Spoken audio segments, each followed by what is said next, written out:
The GA in 2008, I think, Netanyahu declared that it's 1938 and Ahmadinejad is Hitler. And now the past year, we didn't hear the same harsh words. We just heard him stating that the facts of the threat that is to Israel and to the world. Is Israel ready to live with a nuclear Iran and defend itself when it's needed? Or will Prime Minister Netanyahu actually stand by his promise he promised in the election that under his watch Iran will not have nuclear? No matter what the world says, the world could live with a unstable Pakistan because it doesn't pose a direct threat to any country, but it's only a threat to the world. But Iran declared that Israel has to be wiped off the earth. And will Prime Minister Netanyahu do everything in power that under his watch Iran will not be able to have a nuclear? Well, I think that Prime Minister Netanyahu's allusions to Ahmadinejad as Hitler, to Iran as Nazi Germany, are informative because they tell us about where the Ahmadinejad's head is as far as the Jewish people and as far as the state of Israel. He is a Holocaust denier. He is someone who it does not seem really has much caring about the future of the Jewish people or about the Jewish people's existence, and would just assume have Jewish blood, more Jewish blood on his hands. As far as whether he, again, as I said, assuming that Israeli intelligence, American intelligence, Western intelligence has the warning signals in place, that again, whatever that timeline is, 3 months, 6 months, 9 months, whatever the timing is that seems to be a point of no return, and that intelligence, that actionable intelligence comes to the Prime Minister, I have no doubt that he will do what he needs to do to protect Israel. I think that is, I would go to the bank with that. Of course, that does not mean, again, that we know for sure that the intelligence will be in place when we need it, as the West, nor does it mean that it should be Israel's responsibility. Iran having nuclear weapons is a threat to the entire world. It's a threat to stability in the Middle East. It's a threat to the Persian Gulf countries. It's a threat to Southern Europe. You just look at the craziness that is caused by the North Korean dictator having nuclear weapons, and his ability to have the largest countries in the world, China, Russia, and the rest of us, all at his beck and call. He says jump, we say how high. Now imagine taking that away from just one megalomaniacal dwarf dictator in North Korea and giving it to the mullahs and Ahmadinejad and this Islamic Republic, and the havoc and the destruction that could come just from their ability to wield that threat is something that is a threat to the entire world, and something that, again, I hope when it comes down to it, isn't something that Israel will be counted upon to take care of, but rather it's something the world together comes together in order to ensure doesn't occur. Let's move on to the peace process. The Ministry of Foreign Affairs launched a effort to show the Palestinian rejection of Israel's offers and moves to resume the peace talks.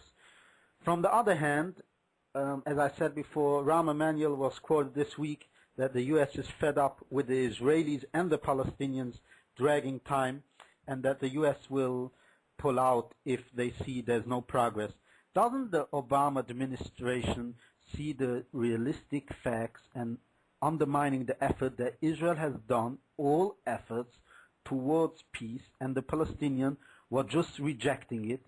And maybe it's a result of Obama's first precondition demand of a total halt to all settlements that made the Palestinians climb the ladder, and now they oppose stepping down.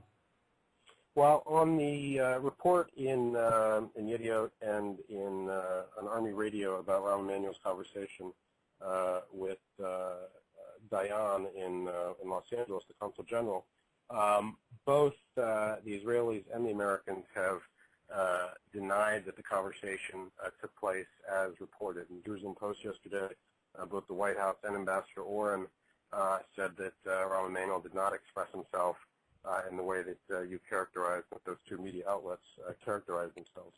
That being said, it's very difficult, I think, to be involved in the Middle East peace process without being frustrated. There has not been much success. I don't even know, depending on who you talk to, when the last time there was great success in the Middle East peace process. Camp David, maybe. Somewhere along the line, I'm sure there have been marginal successes here and there. And so it would not surprise me if Rahm Emanuel expressed some frustration in general at the peace process. But again, I would stand behind what the White House would say and take Ambassador Oren's comments as they said that Rahm Emanuel was not foisting blame the way that his media reports said he did. Now, I talked to, and I tweeted this, I talked to George Mitchell, the Middle East peace envoy at the White House Hanukkah party, and I was very impressed that George Mitchell at the time and in comments since has said that he really believes that the ball is in the Palestinian court. He thinks that Netanyahu is ready, that Netanyahu is in the right place, in quotes, in the right place, and that, as you expressed, that the Palestinians who are, again, poised to either take an opportunity or miss an opportunity.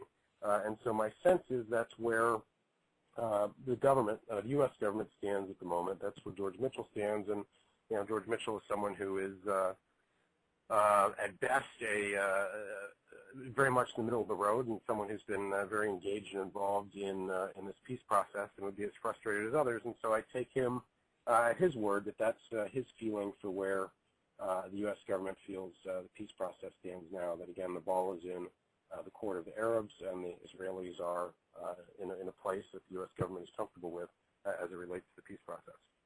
Is that a result because the President Obama and Netanyahu's relationship got improved, or it's just because that's the truth? Israel has done everything in power of Israel to resume the peace talks, and the Palestinians just denied it.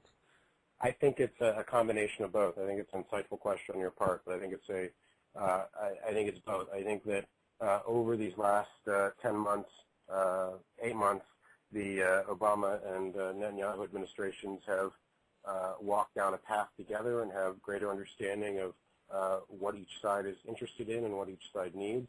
But I also think that Netanyahu is a very wily fellow, very bright. I think he understands politics, both, and I don't mean it in the sense of partisan politics, but in the sense of how people interact together. And I think he has positioned Israel in a place where it's not Israel's fault, and the perception is that it's not Israel's fault that the process isn't moving forward. So I think it's he's pretty brilliantly used his strategic prowess in order to make it so that Israel is the good guy here. Now, notwithstanding that, Israel never catches a break with world opinion. Israel never catches a break with international organizations, the United Nations, and the New York Times, and that crowd. And so I think Netanyahu has correctly decided the audience here is not Ban Ki-moon and the EU, but rather the audience here is Barack Obama and the Israeli people. And the Israeli people have been overwhelmingly supportive of Netanyahu since he's become prime minister, if you look at the public opinion polls.